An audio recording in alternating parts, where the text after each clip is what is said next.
Exact same time they were drawing up the 3/5. There's no engines on it. And while we've shed a lot of those fixtures, might be the perfect way to find out who your real friends actually Barely are. got anything from that last car. $1 million. Most time decks don't have it. What this is, let me bring the camera up so I can show you. What this is every single one of the tarot cards all in one. Every single one of them, alright? All the four suits, all the major arcana cards, all the numbers, everything in one. You've got everything you need. That's what it's saying. It's saying you have all the tools that you need to create the life that you want to create.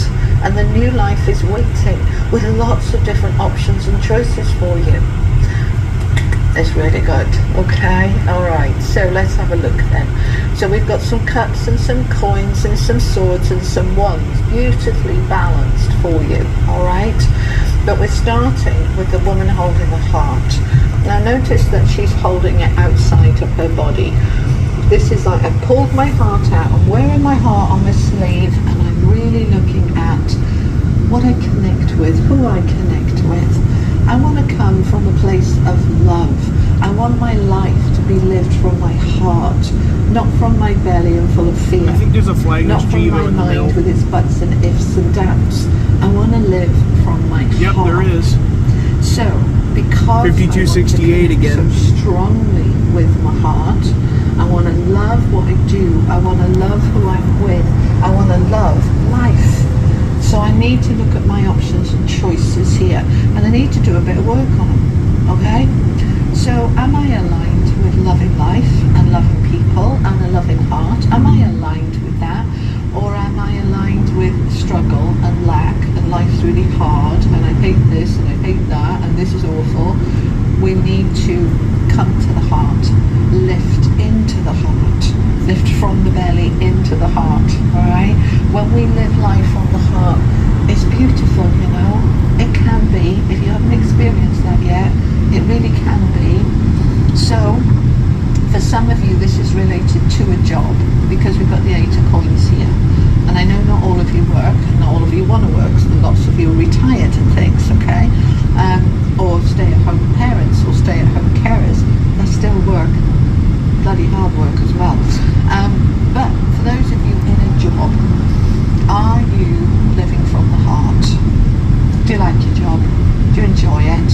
When you get to a Sunday night and you've got work tomorrow, assuming you work Monday to Friday, which I know not all of you do, but do you get to that Sunday night and look forward to work tomorrow, or have you got a heavy heart? Oh God, I've got to go back in that place tomorrow and I hate it. If that's your story, it's time to change it, to look at the options and say, right, I am going to focus. I am going to focus on a job you can love. Oh yes, there is. Oh yes, there is. We're just going to align with it, okay? And you might be envious here of people who do love their job.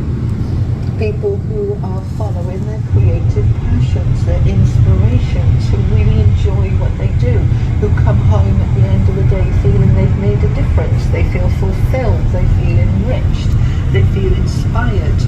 And if you're not one of those, then you can feel very envious. And envy is, you know, it looks all dark and miserable and horrible, but actually I think envy is quite a positive emotion. Envy's, you know, not necessarily saying I don't want you to have it, but you're envious that you haven't got it and they have. So okay, let's acknowledge it and then say, so what am I going to do about it? If I want what they've got, what did they do to get it? And can I learn to do that? Now I tell you, I spend hours and hours watching YouTube videos of people who are really successful. in any kind of way, not just financially, but spiritually, energetically, emotionally. People are really happy, and I'm learning, how can I be happier, how can I be richer, how can I be more successful, how can life be easier? I learn. I don't just say, oh, woe is me. I'm really envious that they've got such an easy life. I want to say, well, if they can have it, I can have it too. I've just got to figure out how.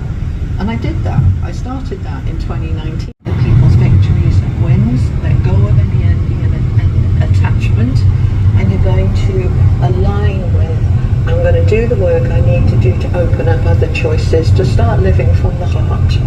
As I do that, I detach from all the envy and the lack, and I step into the Flagless unit that is like second out. Whoa, buddy. Oh, two flagless units, 6491 and 5895 are both on this train together. They're both on this boat together.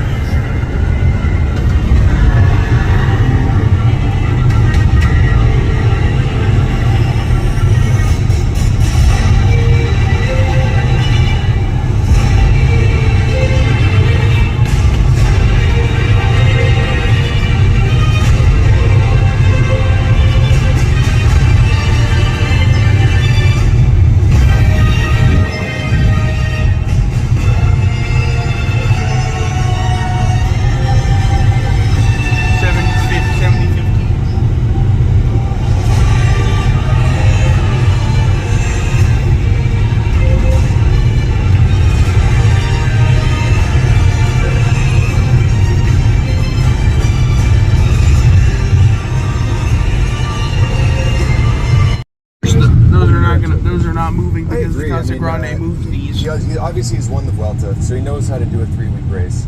I haven't This seen him railcross has been here really for a to the couple level of Tadej years. Pogacar or Jonas Vingegaard, but he is of the racing world outside of France. It's a unique opportunity, and the way they're turning out and supporting it really shows that. I'm a little jealous of Phil, Bob, and Christian that. Oh wait! Oh, it's got a flagless up front. The passion of the Italian fans is really unmatched. I'll get the engine light later in the France in the peak of the sun. And yeah, I barely see